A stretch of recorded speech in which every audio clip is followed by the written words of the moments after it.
Thank you. I'm not an ideologue on Brexit, and indeed I campaigned hard to remain in 2016, and don't regret having led the Stronger In campaign in my constituency. And my strong family and other links to the continent mean that I've never been what is called a Brexiteer. But I strongly believe that the referendum in 2016, like my right honourable friend the member for Mid Sussex, and unlike my honourable friend the member for Totnes, I strongly believe was a legitimate exercise with huge voter participation. It didn't get the result that I wanted, but the result needs to be respected.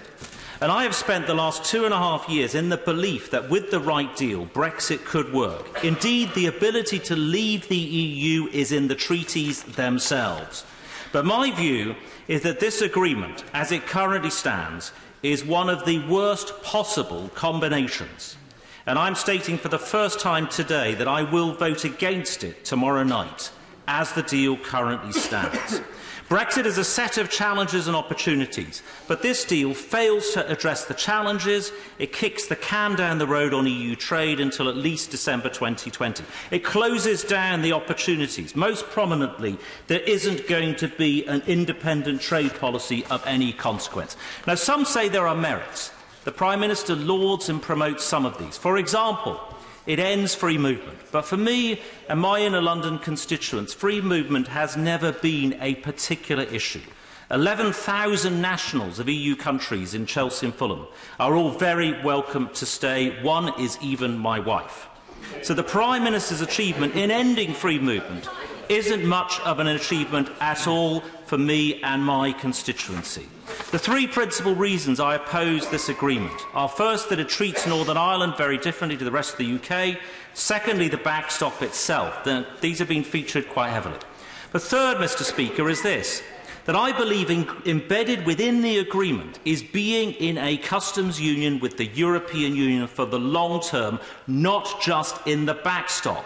That is the stated goal in the future partnership. It is a myth that the withdrawal agreement plus the future partnership opens up all possible future trade outcomes.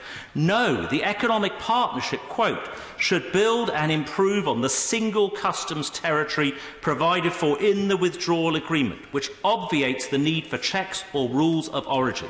It builds and improves on. That, I think, is unacceptable. There isn't going to be any independent trade policy in a customs union or in any single customs territory. Indeed, Sabine Weyand, the number 2 to Michel Barnier, briefed EU ambassadors afterwards.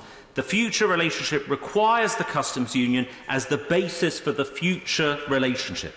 Mr. Speaker, this gives rise to all kinds of problems. Trade agreements, the Turkey trap, trade remedies which will be contracted out to Brussels in defence of those key industries in the UK. Like steel and ceramics, the UK will lose its say and contract out that policy to Brussels. Trade preferences, incredibly important, how we treat the developing world. That will now be a matter for Brussels. It will be an area of a huge loss for UK influence in foreign policy and so on. In conclusion, Mr. Speaker, I've already talked earlier today about some of the comments from some of the EU senior officials. I'm not going to repeat those now, but always worthwhile studying what somebody you're negotiating with is saying about the same thing. Most, maybe all of the other alternatives are preferable to this agreement as it currently stands. Brussels needs a deal too. Barnier's mandate is to achieve a deal. Unless the deal can pass the House of Commons, Mr. Speaker, it isn't a deal at all.